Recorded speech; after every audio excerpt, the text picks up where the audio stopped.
Hello વાલા વિદ્યાર્થી મિત્રો, ધોરણ 4ની વાર્ષિક પરીક્ષાનું સંપૂર્ણ પેપર અંગ્રેજી વિષયનું આપણે આ વિડીયોમાં જોવાના છે.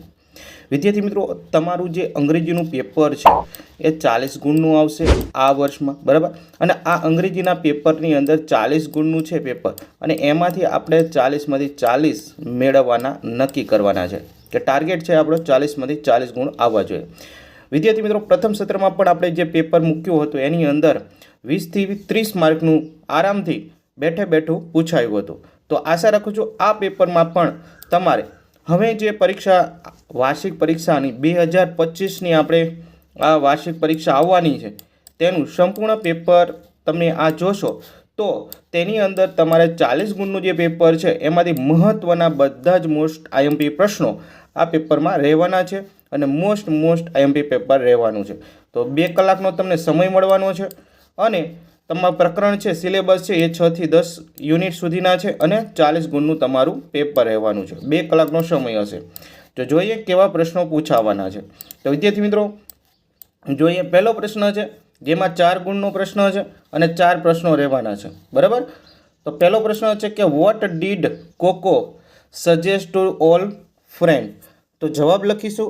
જો પ્રશ્ન શું છે કે વોટ ડીડ કોકો એટલે જે મિત્ર હતો, બરાબર, કોકોએ તેણે સજેસ્ટ કર્યું એટલે કે તેને માહિતી આપી, બરાબર, ટુ ઓલ ફ્રેન્ડ એટલે બધા મિત્રોને. તો તેમના બધા મિત્રોને શું માહિતી આપી, બરાબર, આપી હતી એ આપણે લખવાનું છે. તો Coco suggest to all friends that they should clean the park. એમને મેદાન સાફ કરવાની માહિતી આપી હતી કે ભાઈ આપણે બધાએ સરસ રીતે જે ગાર્ડન છે, પાર્ક છે, એને ક્લીન કરવો જોઈએ, બરાબર. ચાલો, બીજો પ્રશ્ન શું છે કે what does the mouse wear on the head. એટલે કે જે માઉસ છે એટલે ઉંદર છે, બરાબર, એના વેર એટલે પહેરેલું હતું, ઓન એટલે તેના મસ્તક ઉપર, બરાબર ની વાત છે. ઇટ્સ હેડ એટલે એની ટોપી, કેપ. તો the mouse wear a hat on the it's head એટલે કે તેને હેટ પહેરી હતી. હેટ એટલે ટોપી થાય. શું પહેર્યું હતું માથે તેના હેડ ઉપર? તો ટોપી પહેરી હતી. ત્રીજો પ્રશ્ન છે વિદ્યાર્થી મિત્રો, ત્રીજો છે કે why was Raju called greedy એટલે લાલચુ, બરાબર. તો વાય શા માટે રાજુ છે એ લાલચુ કહેવાય? તો કારણ કે હંમેશા વાય દ્વારા પ્રશ્ન પૂછે તો આપણે બીકોઝથી જવાબ શરૂ કરવાનો છે, કે because he always was wanted to more. તેને હંમેશા વધુ જોઈતું હતું. He never shared his food. એ ક્યારેય પોતાનો ખોરાકને અન્યને જે છે એ આપતો ન હતો, શેર નહોતો કરતો. અને with others and he was never satisfied. અને ક્યારેય બીજા સાથે તે સંતોષ નહોતો થતો. સંતોષ એને થતો જ નહોતો, કારણ કે જેટલું પણ જોઈતું હતું એને એમ કે મને જ મળવું જોઈએ એટલા માટે. તો આવો પ્રકારનો જવાબ લખવાનો છે.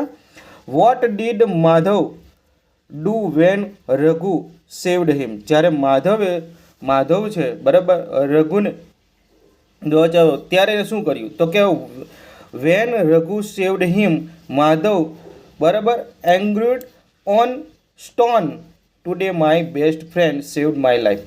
જ્યારે એના મિત્રએ તેને બચાવ્યો ત્યારે એને પથ્થર ઉપર લખ્યું, સ્ટોન ઉપર લખ્યું કે today my best friend saved my life. મારું જીવન છે મારા પ્રિય મિત્રએ, ખાસ મિત્રએ છે, બરાબર, મારા બેસ્ટ ફ્રેન્ડે મારું જીવન બચાવ્યું છે.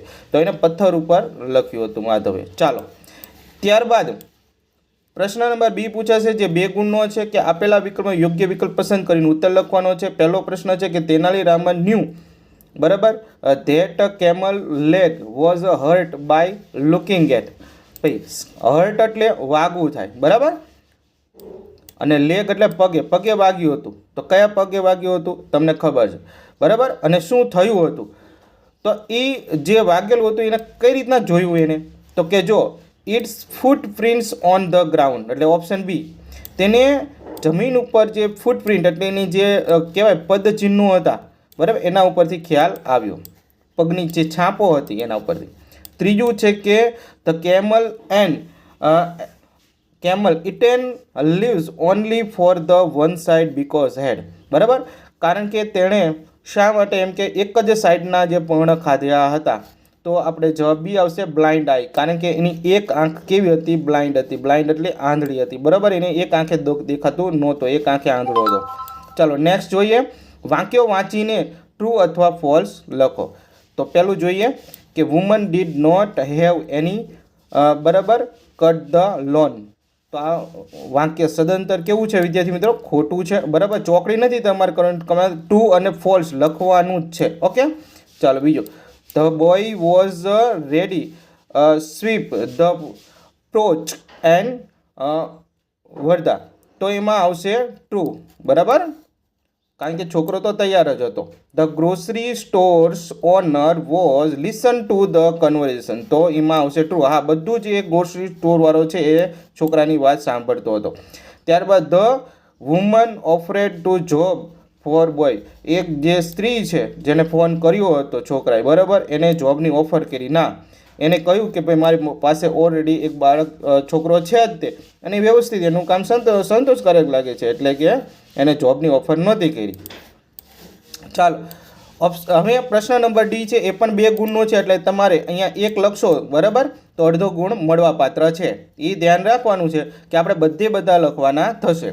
તો કૌંસમાંથી યોગ્ય શબ્દ પસંદ કરીને આપેલા શબ્દનો અર્થ લખવાનો છે. 2 ગુણ છે. જોઈએ. ડિટેક્ટિવ એટલે થશે ગુપ્તચર, બરાબર. પછી રીઝન્સ એટલે કારણ થશે, કોઈ પણ રીઝન્સ. પછી પાલ એટલે આપણો મિત્ર થશે, અને વર્થ એટલે સાર્થક થશે. ઓકે, ચાલો નેક્સ્ટ જોઈએ હવે વિદ્યાર્થી મિત્રો. અહીંયા તમારે એમિઝાર અને વોઝવેર વડે ખાલી જગ્યા પૂરવાની છે. તો એમિઝ અને વોઝવેરથી ખાલી જગ્યા પૂરવાની. તો આપણને ખબર છે કે વર્તમાન કાળ હોય તો એમ ઇઝ વપરાય, અને ભૂતકાળ હોય તો વોઝ અને વેરનો ઉપયોગ થશે. ઓકે, બહુવચન હોય તો આરનો ઉપયોગ થાય, પણ આર આપણને ઓપ્શન અહીંયા આપેલું નથી, એટલે વારવારું તો પૂછાવાનું નથી, બરાબર. ચાલો પહેલું કે અમન એન્ડ નેહા. તો એમાં જવાબ આવે વેર. કેમ વેર આવશે? કે ભૂતકાળ છે. તમને ભૂતકાળ છે એને શેના આધારે ખબર પડશે? જો અહીંયા લાસ્ટ મંથ આપેલું છે. જ્યારે પણ તમને આવા નિશાનીવાળા શબ્દ આપે, લાસ્ટ છે, યસ્ટરડે છે, તો હંમેશા એ વાક્ય કેવું હોય કે એ ખાલી જગ્યા ભૂતકાળની હોય. કેવી ખાલી જગ્યા હોય? ભૂતકાળની. વિદ્યાર્થીઓ ખાસ ધ્યાન આપવું, બરાબર. એટલા માટે બહુવચનમાં વેર વપરાય. ત્યારબાદ છે ધ ગાર્ડન ઇઝ ક્લીન નાવ. તો કારણ કે આમાં નાવ શબ્દ છે, તો નાવ હંમેશા વર્તમાન કાળમાં વપરાય અને ચાલુ વર્તમાનમાં વપરાય, બરાબર. એટલા માટે અહીંયા ઇઝ મૂકીશું, કારણ કે ત્રીજો પુરુષ એક વચન છે. આઈ સાથે હંમેશા એમ જ આવે. આનું રૂપ ફિક્સ જ છે, બરાબર. ટુ બીનું રૂપ એમ જ આવશે. ત્યારબાદ છે રવિ. આમાં જો લાસ્ટ પાછું આવ્યું તેનો મતલબ ભૂતકાળ છે. જો આમાંય લાસ્ટ હતું, આમાંય લાસ્ટ છે, તો આ બંને ભૂતકાળ થયા, બરાબર. તો આ ખાસ ધ્યાન રાખવાની છે, એટલા માટે વોઝ આવશે. ચાલો નેક્સ્ટ જોઈએ. હેવ, હેઝ અને હેડ વડે ખાલી જગ્યા પૂરવાની. તો આમાં પણ એવું જ છે કે હેવ અને હેઝ છે એ વર્તમાન કાળમાં વપરાય, અને હેડ છે એ ભૂતકાળ માટે વપરાય છે. તો એના ઉપર જોઈએ, એના ઉપરથી રોકડા માર્ક તમને 2 માર્ક મળી શકે, બરાબર. કે યુ હેડ ધ મની. જો મેં તમને હમણાં જ કીધું હતું કે લાસ્ટ અથવા યસ્ટરડે હોય તો ભૂતકાળ સમજો, તો ભૂતકાળમાં હેડ વપરાય અને હેવ હેઝ વર્તમાન કાળમાં વપરાય, બરાબર. ભૂતકાળ એટલે યસ્ટરડે હોય, લાસ્ટ શબ્દ હોય તો તમારે શું મૂકી દેવાનું? હેડ જ મૂકી દેવાનું. ચાલો એના પછી the monkey had a long tail. તો આમાં હેઝ આવશે. હેઝ, કારણ કે આ જે છે, માનો કે આવું કોઈ નિશાની ન હોય યસ્ટરડે કે લાસ્ટ, તો સમજી લેવાનું કે તોય વર્તમાન કાળમાં થયો, અને ત્રીજો પુરુષ એક વચન હોય તો યસવાળું જ રૂપ હોય, બરાબર. She had dog last. તો જો પાછો લાસ્ટ આવ્યો એટલે પાછું ભૂતકાળનું હેડ આવ્યું, બરાબર.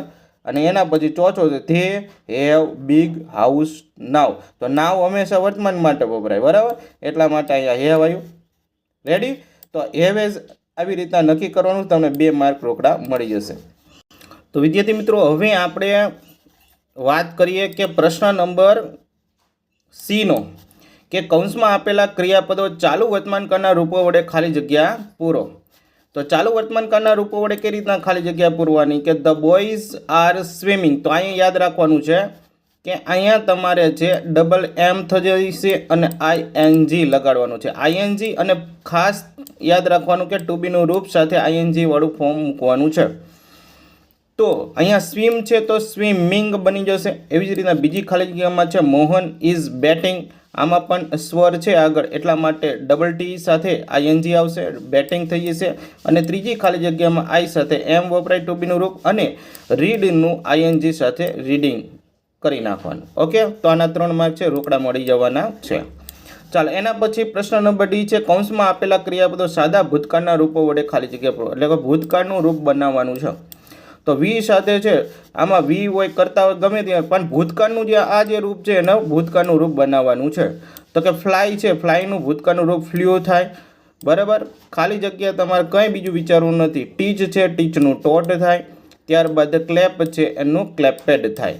ઓકે, ચાલો, એના પછી એક પ્રશ્ન 3 છે, જે નોટિસ વાંચી પ્રશ્ન ઉત્તર લખવાના છે. તો આ નોટિસ છે આપણે વાંચી લેવાની છે, સમજવાની છે. કોઈ પણ એક નોટિસ તમને પૂછાવાની છે. ત્યારબાદ એના પ્રશ્નોના જવાબ તમારે નીચે લખવાના છે. જેમ કે who has organise the camp, તો the adventure clubs has organise the camp. બીજું છે કે how many days in camp, the camp for 3 days, 3 દિવસ માટે હતો. ત્રીજો પ્રશ્ન છે કે where is the camp, the camp is at the Jambughoda wildlife sanctuary. બરાબર, ચાલો, એના પછી ચોથો પ્રશ્ન, who is the secretary is the adventure club. તો એના સેક્રેટરી કોણ છે? તો કે Manish Trivedi is the secretary of the adventure club. ચાલો, પ્રશ્ન નંબર બી છે એનો, તો કૌંસમાં આપેલા શબ્દ વડે પ્રશ્ન વાક્ય બનાવીને લખવાના છે. 3 ગુણ છે, પ્રશ્ન બનાવશું, કંઈ નથી કરવાનું. જે કંઈ ટુ બીનું રૂપ હોય કે પછી જે ક્રિયા પદ છે, બરાબર, એની સાથે સહાયક ક્રિયાપદ હોય એને આગળ મૂકીને આપણે બનાવશું. તો અહીંયા વિલ છે, બરાબર, તો કે જય will drink 2 cups of T. તો હાઉ મચ વડે પ્રશ્ન આપણને બનાવવાનું કીધો છે, કારણ કે 2 cups છે એ નીકળી જશે. તો કે હાઉ મચ ટી વિલ, બરાબર, જય ડ્રિંક. ત્યારબાદ છે બીજો છે the books are on the table. તો વેર દ્વારા, વેર એટલે ક્યાં, ઓન ધ ટેબલ નીકળી જશે, અને સાથે આપણે વેર દ્વારા પ્રશ્ન બનાવી નાખશું. Where are the books. બરાબર, ચાલો, એના પછી છે Neha is reading a book. તો હુ એટલે નેહા નીકળી જશે. હુ એટલે કોણ? તો કે નેહા નીકળી જાય. બરાબર, જે જવાબમાં આવતું હોય નીકળી જાય એટલે પ્રશ્ન વાક્ય બને એનો આધાર કે who is reading a book.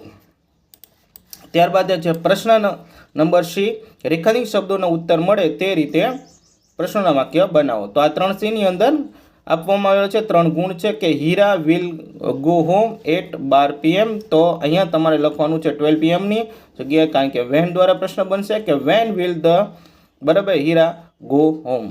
બીજું છે ફોર છે, એટલે હાઉ મની દ્વારા પ્રશ્ન બનશે કે how many girls will sing a song. ત્યારબાદ છે ત્રીજો પ્રશ્ન કે Trisha is singing Hindi song. તો હિન્દી સોંગ નીચે અંડરલાઈન આપી છે, તો એને આપણે દૂર કરવાનું છે, એની સાથે વોટ વાપરશું.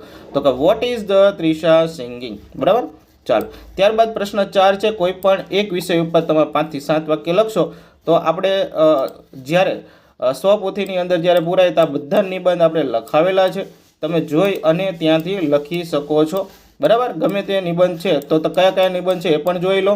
કવર સ્કૂલ પ્રેરગામ છે, visit the statue of unity છે, અને માય હોબી છે.